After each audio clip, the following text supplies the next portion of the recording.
आप लोग कैसे हैं? आशा करता हूँ कि आप लोग ठीक होंगे। हम लोग आज फिर पढ़ेंगे इतिहास का सब्जेक्टिव क्वेश्चन, जिस इतिहास का पहला पाठ का नाम है यूरोप में राष्ट्रवाद। इसका 2 वीडियो बना है, एक वीडियो 1 है और एक वीडियो 2 है। वीडियो 1 में केवल ऑब्जेक्टिव क्वेश्चन है और वीडियो 2 में इसका अति लघु उत्तरीय और लघु उत्तरीय क्वेश्चन मिलेगा। ठीक है, तो चलिए हम लोग स्टार्ट करते हैं। पाठ का पहला क्वेश्चन, राष्ट्रवाद क्या है?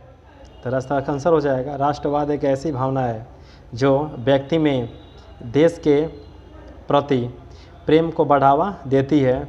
ऐसी भावना जो किसी विशेष भौगोलिक, सांस्कृतिक या सामाजिक क्षेत्र में रहने वाले लोगों की एकता की डोर में क्या करता है, बांधता है, उसे राष्ट्रवाद कहते हैं। ये हो जाएगा इसका आंसर। इसमें देखिए 2-3 शब्द जुड़ा है, वो भौगोलिक, सांस्कृतिक और सामाजिक। भौगोलिक का मतलब होता है भूमि के आधार पर देशों को बांटना, ये भौगोलिक आधार हो गया। सांस्कृतिक का मतलब होता है रीति रिवाज के आधार पर लोगों को बांटना। सामाजिक मतलब होता है समाज के आधार पर लोगों को बांटना। यही है कौन सी है, राष्ट्रवाद है। ठीक है, अगर इसको एक्स्ट्रा और भी लिखना होगा ना, जैसे राष्ट्रवाद बनाने के लिए सबसे पहले किसी भी देश को, जैसे झंडा गीत हो गया, झंडा चिन्ह हो गया, अशोक स्तंभ हो गया, ये सब कुछ प्रमुख चिन्ह का लाना पड़ता है, जिससे राष्ट्रवाद उस मतलब देश कोई भी धर्म का सेवा, कोई भी धर्म को माने, उससे मतलब नहीं है, लेकिन आपको उस चिन्ह को, उस झंडा को, उस झंडा यूनिट को क्या करना पड़ेगा, सम्मान करना पड़ेगा। यही क्या है, राष्ट्रवाद है। तो कम से कम यहाँ तक लिख दीजिएगा, डोर में बांधता है। ठीक है ना, तो यहाँ तक पहला आंसर क्या हो जाएगा, सही हो जाएगा। ठीक है, अगला देखिए क्वेश्चन। अब इसका नेक्स्ट क्वेश्चन है, मैजनी कौन था? इसका आंसर हो जाएगा मैजनी इटली का साहित्यकार, गणतांत्रिक विचारों का समर्थक और योग्य सेनापति था। योग्य क्या था, सेनापति। तो मैजनी कौन था? एक साहित्यकार था, गणितज्ञ विचारों का समर्थक, यानी कि अपने गणतंत्र को मानता था, यानी कि अपने संविधान को मानता था, लेकिन उसके साथ साथ भी योग्य सेनापति भी था। इन्होंने 1831 ईस्वी में यंग इटली नामक संस्था का भी स्थापना की थी। कौन? मैजनी। ठीक है, इसका सेकंड आंसर हो गया। देख लीजिए, थोड़ा कटा हुआ है, थोड़ा सुधार लीजिएगा उसको। यहाँ पर लिखे हैं इटली नामक संस्था की स्थापना की थी। अच्छा, की। ठीक है, अब देखिए 3 नंबर क्वेश्चन इसका 3 नंबर क्वेश्चन है, जर्मनी के एकीकरण की क्या बाधाएं थी? मतलब जर्मनी को एकीकरण का मतलब होता है मिलना। ठीक है, एकीकरण में क्या बाधाएं थी? तो इसका आंसर हो जाएगा, जर्मनी के एकीकरण की निम्नलिखित बाधाएं थी। निम्नलिखित बाधाएं थी। अब कौन कौन बाधाएं हैं, देखिए पहला इसका हो जाएगा, लोगों में देश के प्रति भावना का कमी था। यानी कि लोगों में देश के प्रति भावनाओं का कमी का मतलब होता है लोग का भावनाओं का कदर क्या करते थे, नहीं करते थे। पहला हो गया। दूसरा देखिए इसका, दूसरा हो जाएगा, जर्मनी में लगभग 300 छोटे बड़े राज्य अलग थे। मतलब एक छोटा सा जर्मनी, ठीक है ना, उसी में लगभग 300 छोटे बड़े क्या हो गए, राज्य हो गए। पहला, दूसरा कमी हो गया। तीसरा आंसर हो जाएगा, जर्मनी में धार्मिक एवं राजनीतिक तथा सामाजिक के आधार पर लोगों में ऊंच नीच की भावना थी। तीसरा हो गया। चौथा इसका हो जाएगा, शक्तिशाली राज्य कभी नहीं चाहता था कि जर्मनी का एकीकरण हो। ये हो गया इसका चौथा आंसर। ठीक है, अगला देखिए क्वेश्चन 4 नंबर। देखिए 4 नंबर आंसर होगा इसका। ठीक है ना, मेटरनिख युग क्या है? तो युग किसे कहते हैं? जैसे मान लीजिए जो जहाँ से लेकर, जैसे मान लीजिए कोई काम किया 2000 से लेकर के 2022 तक कोई काम किया, ठीक है ना, उतना ही काल में उसका क्या था, निधन हो गया, चाहे उसका साम्राज्य क्या छीना गया। ठीक है ना, तो वही कहलाता है क्या, युग कहलाता है। जैसे मेटरनिख युग कहाँ से कहाँ तक काम किया था? 1815 से लेकर के 1848 मध्यकाल तक क्या किया था, काम किया था। तो वही युग क्या कहलाता है, मेटरनिख युग कहलाता है। मेटरनिख युग क्या है, देखिए इसका परिभाषा क्या होगा। मेटरनिख युग यूरोप में 1815 ईस्वी से 1848 ईस्वी के मध्यकाल को कहा जाता है। 1815 से 1848 के मध्यकाल को क्या कहते हैं, मेटरनिख युग कहते हैं। उसके बाद देखिए, क्योंकि 1815 ईस्वी में ऑस्ट्रिया के चांसलर मेटरनिख का वियना कांग्रेस सम्मेलन का नेतृत्व कराने के साथ साथ मेटरनिख युग का शुरुआत हुआ। यानी कि 1815 में शुरुआत हुआ और 1848 ईस्वी क्रांति के बाद मेटरनिख युग का क्या हो गया, अंत हो गया।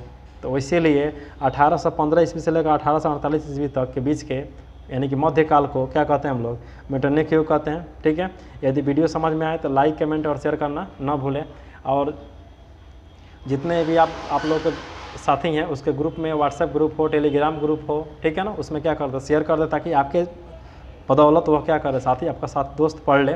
ठीक है, अगला क्वेश्चन देखिए 5 नंबर। या मेटरनिक युग क्या है, अगर एक्स्ट्रा आप याद करना चाहते हैं ना, जैसे मान लीजिए एक छोटा सा परिभाषा ये भी है। मेटरनिक ऑस्ट्रिया का चांसलर था, इसके शासनकाल को मेटरनिक युग 1815 ईस्वी से 1848 ईस्वी को कहा जाता है।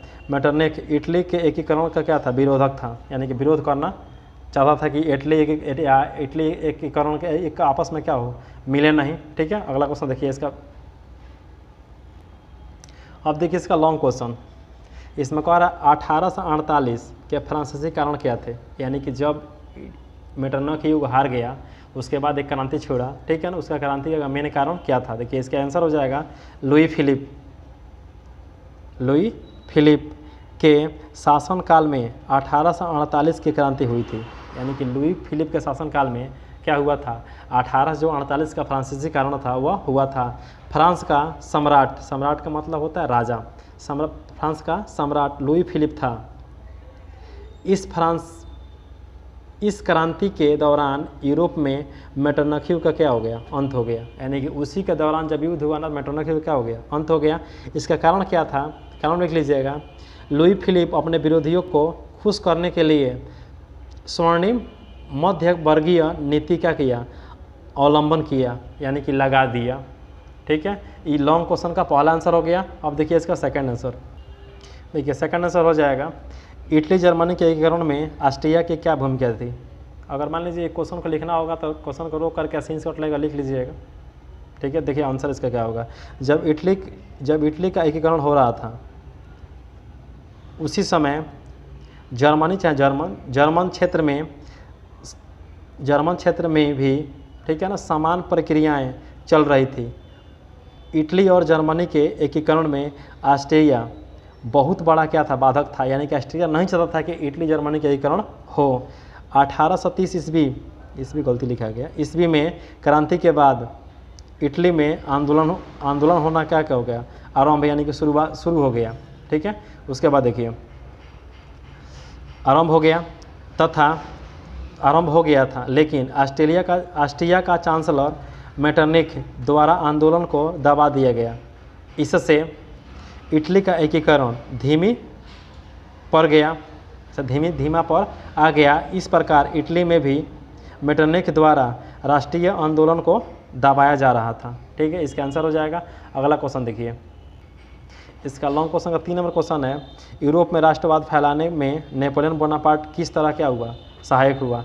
तो नेपोलियन बोनापार्ट बहुत बड़ा योगदान था किसमें, यूरोप राष्ट्रवाद को फैलाने में। नेपोलियन बोनापार्ट का बहुत बड़ा क्या था, योगदान था। यूरोप में राष्ट्रवादी भावनाओं को बढ़ाने में नेपोलियन